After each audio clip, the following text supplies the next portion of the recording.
आम्ही माळसांगवीच्या गावचे शेतकरी आहोत. माळसांगवी गावातला जो भूसंपादनाचा विषय आहे हा खूप क्रिटिकल आहे. जसं की आम्ही डीपी रोड किंवा जो काही तुम्ही दिलेला रिंग रोड आहे, आम्ही त्याबद्दल ऑब्जेक्शन घेतलं, त्याच्यावरही कुठली सुनवाई नाही.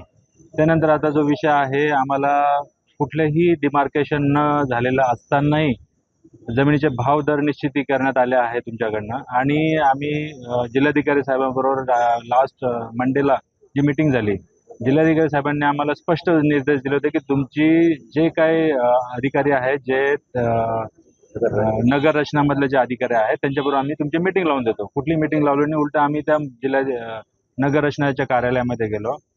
जिल्हाधिकारी साहेबांचे आदेश असताना सुद्धा त्यांनी आम्हाला कुठलीही माहिती देण्यास नकार दिला, गोपनीयतेच्या अधिकाराखाली.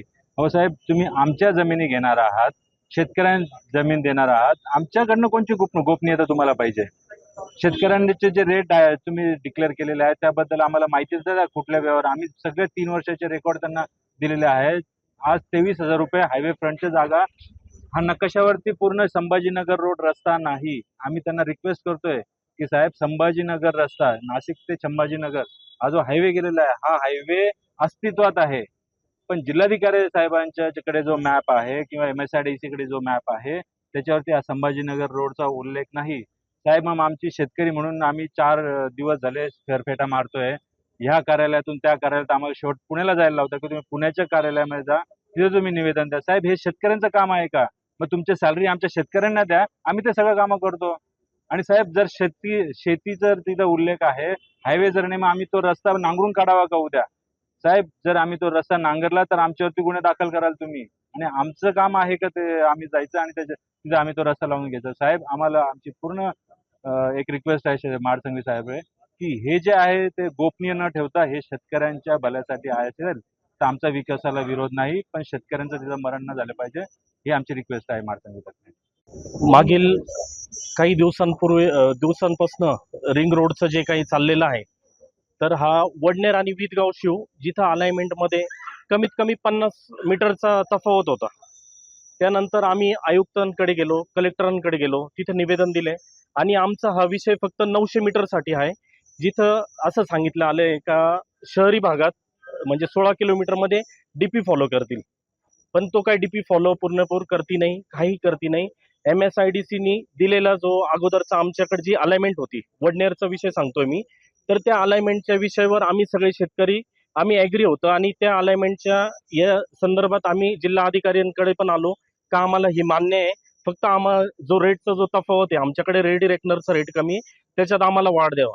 त्यानंतर जिल्हा अधिकाऱ्यानंतर आम्हाला परत नोटीस आली, 19ची नोटीस आली, पण 19च्या नोटीसमध्ये आमची जी म्हणजे मार्किंग नसताना बी, एक साईडनी मार्किंग नसताना बी यांनी नोटीसा कशा काय काढल्या?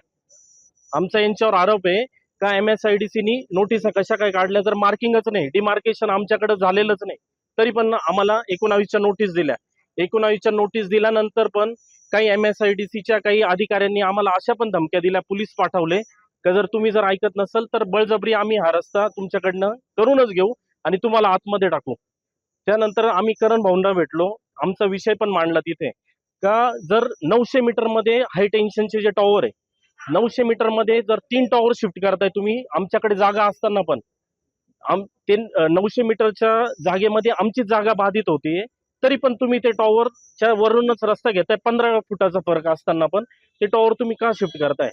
आमची जिल्हा अधिकाऱ्यांना एकच मागणी आहे का तुम्ही दिलेला, आयुक्तांनी दिलेला अलाइनमेंट आम्हाला सांगितलं अलाइनमेंट द्या, आम्ही ते अलाइनमेंट पण दिले, त्याचा नकाशा पण आहे आमच्याकडे, तरी पण त्या अलाइनमेंटला यांनी ॲग्री केला नाही आणि यांची जी पूर्व जी होती, जी यांनी यांच्या मनमारीने जी करायची होती यांना, तीच केली NMCने.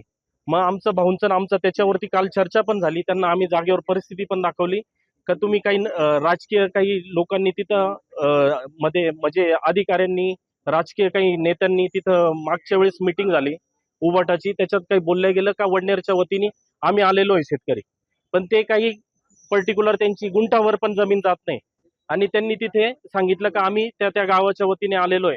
आम्ही जे बाधित शेतकरी ज्यांची आमची आज 2-2, 3-3 एकर जमीन जाती, आम्हाला न विचारता ज्याची जमीन जात नाही त्याला तुम्ही त्यांच्याकडनं निर्णय कसे काय घेतले?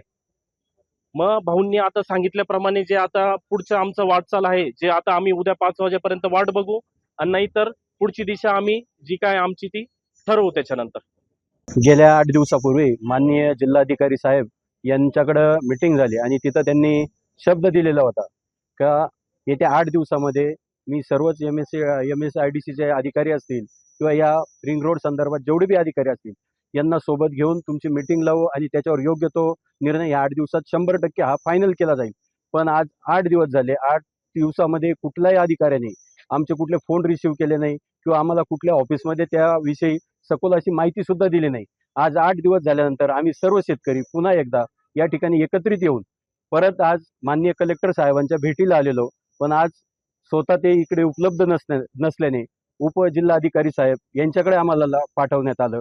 पण तिथं त्या साहेबांना पण मला वाटतं फारशी माहिती उपलब्ध नसल्याने आमच्या सर्व शेतकऱ्यांना थोडेसे साधक बाधक असे उत्तर देऊन आम्हाला परत या ठिकाणी रिटर्न दिलंय. आज इतकं वाईट वाटतंय का पावसाळा जवळ आलेला आहे आणि शेती मशागतीचे कामं हे येत्या 15 दिवसात होणार आहे आणि जिथनं रस्ता जातोय त्या शेताची जर मशागत केली नाही तर आमची संपूर्ण शेती परत एकदा उद्ध्वस्त होणार आहे.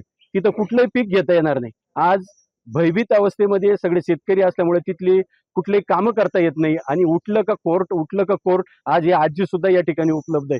बघा, या अक्षरशः दवाखान्यात असताना दवाखान्यातून पण इकडे आणलं जातं आणि किती 80 वर्षाच्या आजी आहेत त्या, यांच्यावर अगोदर काय बितलेली हे पण प्रशासनाला माहिती आहे आणि तरी सुद्धा सतत या मीटिंगला एक स्वतःचं एक काम मार्गी लागण्यासाठी इथं जर चक्रा मारायला लागत असतील तर या प्रशासनाचा या ठिकाणी आम्ही सर्व शेतकरी धिक्कार करतो.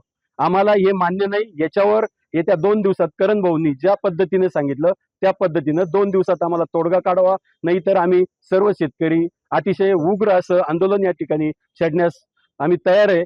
परत आम्हाला बोलू नका का इथला कायदा सुव्यवस्था का बिघडली किंवा एखादा शेतकरी का गतप्राण झाला याच्याविषयी सर्वस्वी जबाबदार हे प्रशासन राहील.